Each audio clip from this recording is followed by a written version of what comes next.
Good morning, Vietnam. I was cleaning my cars um, early Saturday. Don't even know what time it is. Um, just thought I needed a break because I'm cleaning my box truck. I'm cleaning my four-wheel drive. I haven't even cleaned my work car.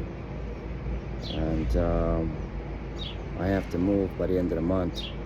The Jews are kicking me out after I built my place with my money.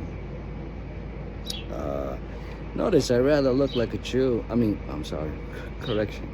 I rather look like a Russian. I admired them.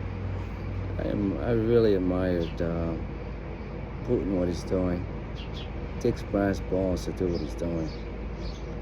I used to admire the Jews, but until I find out they don't give a shit about anyone else except themselves, that changed a whole lot.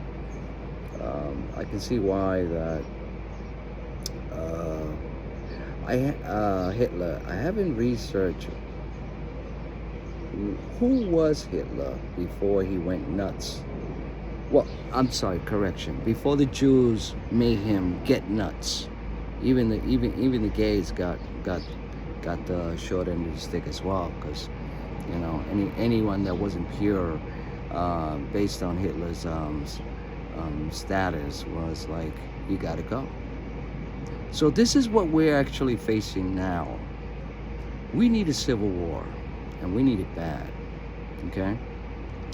And you understand that the Civil War is very, very successful. Why? Well, let me explain. African Americans are actually living very fantastic lives. They are living free, prosperous, equal as the white crackers, equal, or let alone better than the white crackers. They're doing very well. They're doing better than average. They suffered for 400 years, based on what's his name, Kanye West. He voiced out that it was by choice. Well, everything's by choice. Okay, so Kanye West was like labeled the black sheep of the family of the African Americans, but unfortunately, I favor his opinions that it was by choice. See, I would have to explain, being African American as well. My father was a black Englishman, and my mother made it clear that my grandfather was a black Englishman, very, very proper. Not the African Americans you're looking around, bebopping with his holding their hands in their balls. My mother made it very clear, because if my mother wouldn't speak Spanish, she would swear she looks black, which she is black, Spanish black. She's Dominican and African American. She got her color from her father, my grandfather, you see. So I can show you a picture, and she's like, black as charcoal. I was blessed because I didn't look so charcoal, because she married my father, which was Puerto Rican, and they told her not to marry him, because it was like marrying the devil himself. Because we are actually Christian. We come from a Christian Amish Christianity. Amish, which means that we don't dance, and they still don't dance at all. They look down on people that actually dance. Oh, what are you doing in bars? You should be in church. Should be in church. Should be? I should be wherever I feel like it, and God will be with me. They're still narrow-minded. The Pentecostals are the worst, but they have the right idea based on the Jews, segregate them themselves. But The Pentecostals don't do what the Jews do. The Pentecostals are in favor of everyone. The Jews are in favor of themselves. They want to prosper. They want to unite among each other. Then they want to drop a lot of cockroaches. You notice that every time you see a Jew, 9 out of 10, they're carrying, they're wheeling a wheelchair, what do you call a baby carriage? Because I guess they're trying to make up what the Holocaust did. Now they're trying to populate the world of 200% Jews and 1% crackers and 0.5% of Latinos, and so it won't work. Okay, they haven't changed. They are still narrow-minded. They still think among themselves. They drove Hitler crazy, and anyone that does business with them is like, if you don't have brass balls, you're gonna get fucked up the ass. Okay, they warned me when the Spanish aliens that were doing my apartment. This is a long story. I just wanted to keep this short and just take a break. I need to get something to eat. But it's a long story. It's really a long detailing of how I was able to build my, well, I wouldn't say build it. I didn't build it from scratch, but I renovated it. I got a lot of videos on YouTube.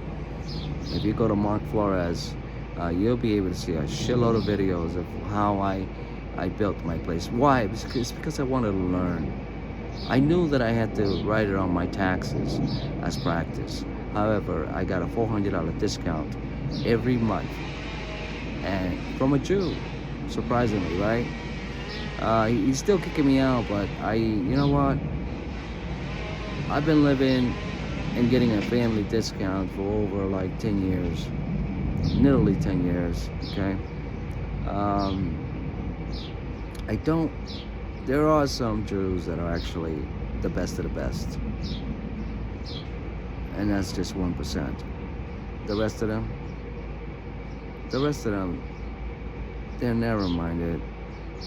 They gotta be recycled. I'm just keeping it fucking real, man. They're just so fucked up people to fucking do business with. They're better off doing business among themselves. Because at some point, get ready to get ambushed up the ass, because they don't know what you put in. So I rolled up my sleeves, and I knew that I wanted to learn how to do everything. I just didn't want to be labeled as electrician. I bought a box truck to and still custom making it after 2 years. I have nowhere to go with this truck.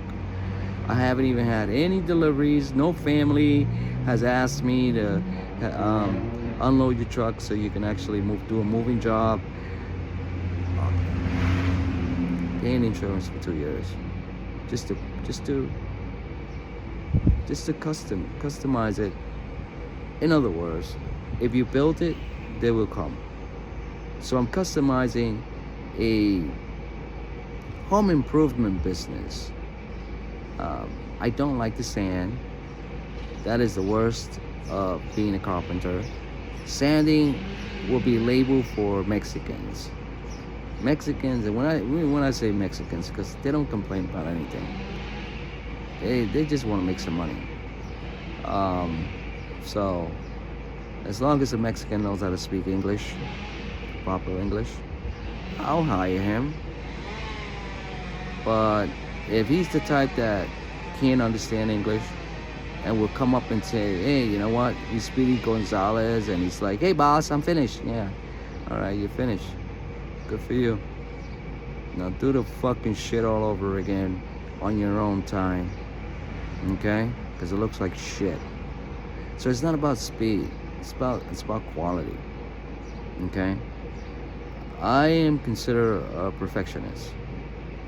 I love to do work where I feel proud that my work is quality, okay? Sometimes s- no, it depends. Sometimes it's just, you know, you have to tell your OCD side, you know, call it a day and start and rip it apart tomorrow and do it again tomorrow. If you're not happy with it, okay? Or let alone, don't even charge the customer because it wasn't your best of the best work. Your customers will respect that because they love your work, they enjoy it. It wasn't quality for you as a perfectionist. However, you're just like, look, you know, I'm not gonna charge you. I don't like it. It's not my best work. If you want, I won't charge you. But if you want me to do it again, meaning when I say I won't charge you, it's because I just don't want no part of it anymore. I'm just like, I'm fed up, done, ready to move on and get a real job, a real paying job.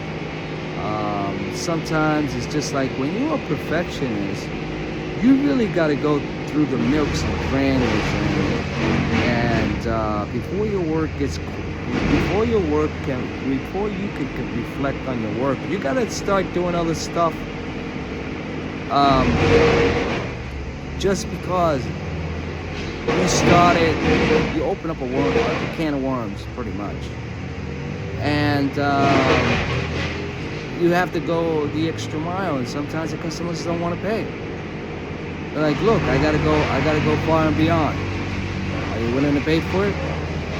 And they're like, they really want you to do some band-aid jobs because they don't want to go any further. They don't want to spend a lot of money on it.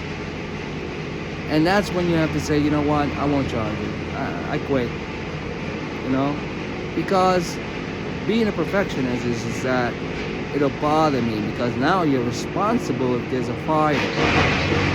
And because you were there, they're going to like drag you into the mud to just say, you know what, why didn't you see this? You call yourself a master licensed electrician and you saw this and you were there, and you're going to get into some legal issues because you were there.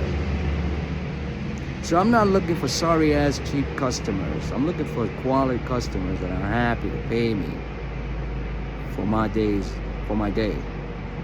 Cheap customers, you can go and fuck yourself and tell your fucking nephew to do your fucking work.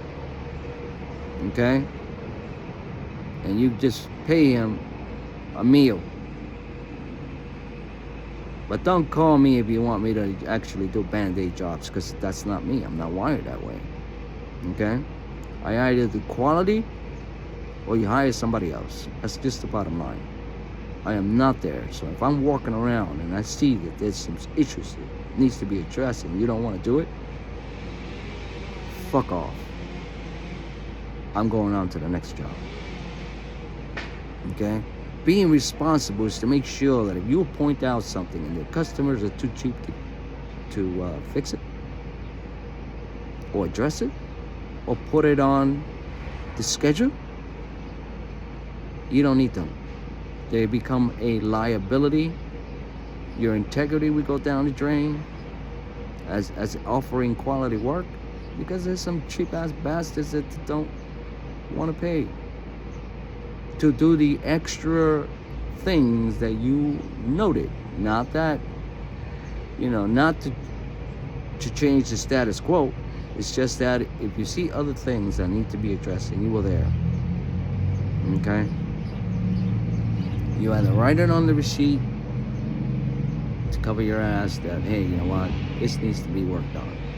So if they check that you were there, but you already gave them a notice that needed to be addressed, and call me when you got the money ready, when you have the money and when you're ready to schedule it to get it repaired. But if there's a fire and because you didn't address it, you can't blame me.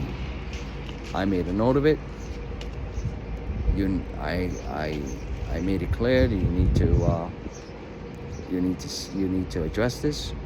You're gonna sign the receipt based on my observation, and Matter of fact, I will even have it notarized as well. Okay? And I'm gonna make extra copies, and I will even make a video just to show that, hey, you know what? If accidentally the receipt disappears, you have to think like playing chess. Oh, Mark was there. Oh, he never came. Or Mark was scheduled, but he never came. Or he was too busy. He didn't get it done. And everything has to be documented to build and maintain your integrity of quality work and being responsible. It's over 15 minutes. I can go on and on and on and on. I gotta go. God bless and take care. See you in my next video.